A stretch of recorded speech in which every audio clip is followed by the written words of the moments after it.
Assalamualaikum and hello everyone. We are Noshara binti Rozainal and Nur Fazana Adibah binti Muhammad Fauzi from Section 1 Mathematics 2. This video is part of our mathematics group assignment. In this presentation, we will explain our topic in a clear and easy to understand. We hope you are enjoy our explanation. So we go to the objective of this assignment. Develop a strong understanding of limits by analyzing definitions, solving problems, and applying limit concept to real-world context. Part A. Concept review. Firstly, definition of a limit. A limit describes the value a function gets closer to when x approaches a certain number. It focuses on the behavior of the function near that point, not necessarily at the point itself. Limits help us understand continuity and other calculus ideas even when a function has whole or is not defined at a point. Secondly, one-sided limit. One-sided limits describe how a function behaves when x approaches a value from one only direction. A left-hand limit looks at values smaller than the point, while a right-hand limit looks at value larger than the point. This helps us see if the function behaves differently on each side of the value.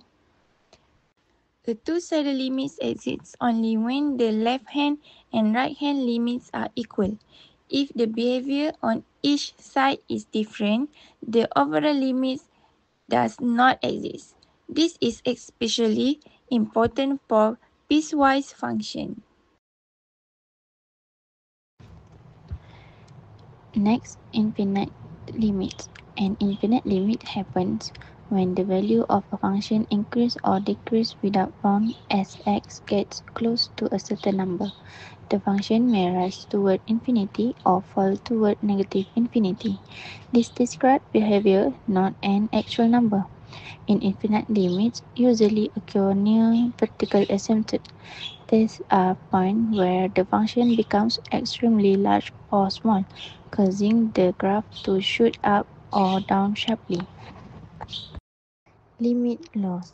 Limit laws are rules that help make limit calculation easier by breaking expression into simpler parts. This law allows us to add, subtract, multiply, divide, and take power or roots of limits if the individual limits exist. By using this law, complicated expression can be simplified before finding the limit. This saves time and reduces the need for long calculation or graphing. Next, squeeze theorem. The squeeze theorem is used when a function is hard to evaluate directly but lies between two simpler functions. If post-bounding functions approach the same limit, then the trap function must also approach the same limit. This theorem is helpful for oscillating or unpredictable functions. It allows us to conclude a limit even when the function itself is not easy to handle. Next part B, problem solving. Soalan ni kita nak cari linear limit. Jadinya kita faktorkan dulu bahagian atas. X kuasa 2 tolak 9. Jadi X tambah 3. X tolak 3. Jadi pecahan kita jadi X tambah 3. X tolak 3 per X tolak 3. Sekarang ni X tolak 3 atas dan bawah kita boleh potong. Jadi tinggal X tambah 3. Barulah kita masukkan X sama dengan 3. Jadinya 3 tambah 3 sama dengan 6. Jadi nilai limit kita adalah 6. Okey, untuk soalan kedua, cari nilai sin X bahagi X. Nilai sin X bahagi X sama dengan kosong. Kenapa? Kosong. Sebab jika kita gantikan terus nilai X sama dengan kosong, kita akan dapat bentuk sin kosong bahagi kosong. Jadi jawapan dia adalah kosong bahagi kosong. Kosong bahagi kosong adalah bentuk yang tidak tentu. Jadi kita tak boleh guna kaedah tersebut. Kita guna kaedah identity, iaitu limit sin X bahagi X sama dengan 1. Identity ini boleh dibuktikan melalui kaedah geometri. Nilai sin X apabila X menghampiri sifar tidak boleh ditentukan melalui gantian terus kerana ia menghasilkan bentuk jawapan kosong bahagi kosong. Bila X semakin kecil dan menghampiri kosong, nilai sin X hampir sama dengan nilai X. Jadi, sebab itu nisbah sin X bahagi X menghampiri 1. Jawapan akhir dia adalah limit sin X bahagi X adalah 1.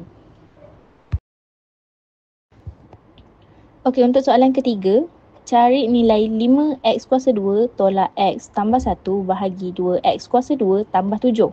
Okey, macam mana kita nak selesaikan masalah ni adalah dengan pastikan nilai pembahagi dan penyebut tidak mempunyai X ataupun nombor, jadikan ia nombor bulat.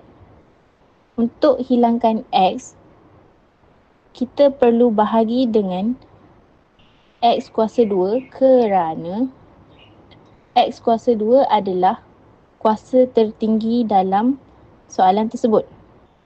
Jadi, 5 tolak 1 per X tambah 1 per X kuasa 2 bahagi 2 tambah 7 per X kuasa 2.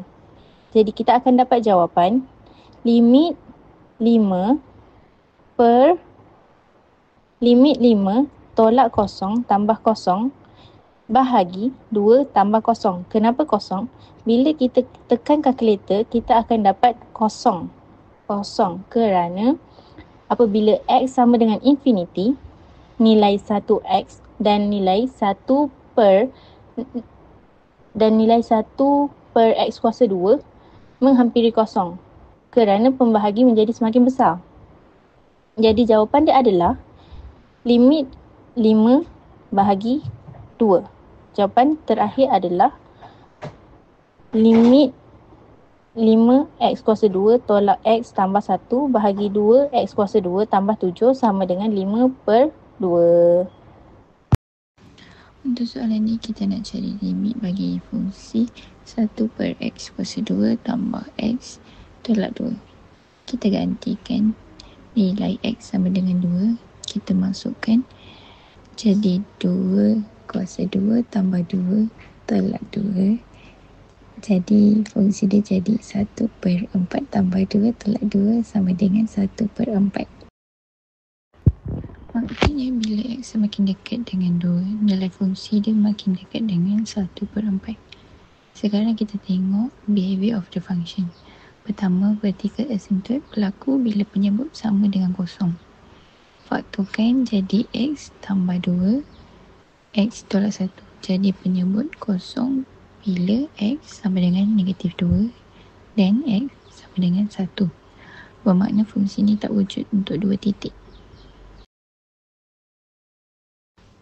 Untuk soalan ni kita nak kira limit X kuasa 2 sin 1 per X. X sama dengan kosong. Kita tahu bahawa nilai sin 1 per X antara negatif 1 dan 1. Jadi bila kita darabkan X kuasa 2, kita dapat negatif X kuasa 2 dan X kuasa 2. The last part is part C, real world application. We choose population growth approaching a maximum. The first one, how a limit is involved in the situation. In real world population growth, the population initially increases very rapidly, but as time passes, resources such as food, space and water become limited. Therefore, the growth rates decrease and the population starts approaching a maximum value. Therefore, the growth rate decrease and the population starts approaching a maximum value. Population growth will involve a limit calculation as it approaches a maximum value. This is a formula that can be used to calculate the limit of population growth. P times T equal K T divide by 1 plus AE negative KT. Second, what the limit represents. The limit represents the value of the carrying capacity in population growth, which is the maximum number of population that the environment can support. The limit calculation will be like this. Limit PT equal K. Next, ini adalah satu contoh pengiraan limits. PT ialah populasi pada masa T, K kapasiti maksimum kawasan, A bergantung pada populasi awal dan E minus KT kadar pertumbuhan perlahan apabila masa bertambah. Dalam fungsi ini, kita nak tengok apa jadi pada populasi bila semakin besar. Bahagian yang berubah, E minus 0.2T. Bila T bertambah besar, kuasa negatif 0.2T jadi negatif. Jadi nilai E negatif 0.2T semakin kecil dan mendekati sifar. Bila kita gantikan E minus 0.2T sama dengan 0, kita dapat PT sama dengan 1000 per 1 tambah 4 masukkan 0 sama dengan 1000. Jadinya ini maksud apabila masa berlalu sangat lama, populasi akan menghampiri 1000. Dia tak boleh melebihi nilai itu kerana the environment cannot support the more than that.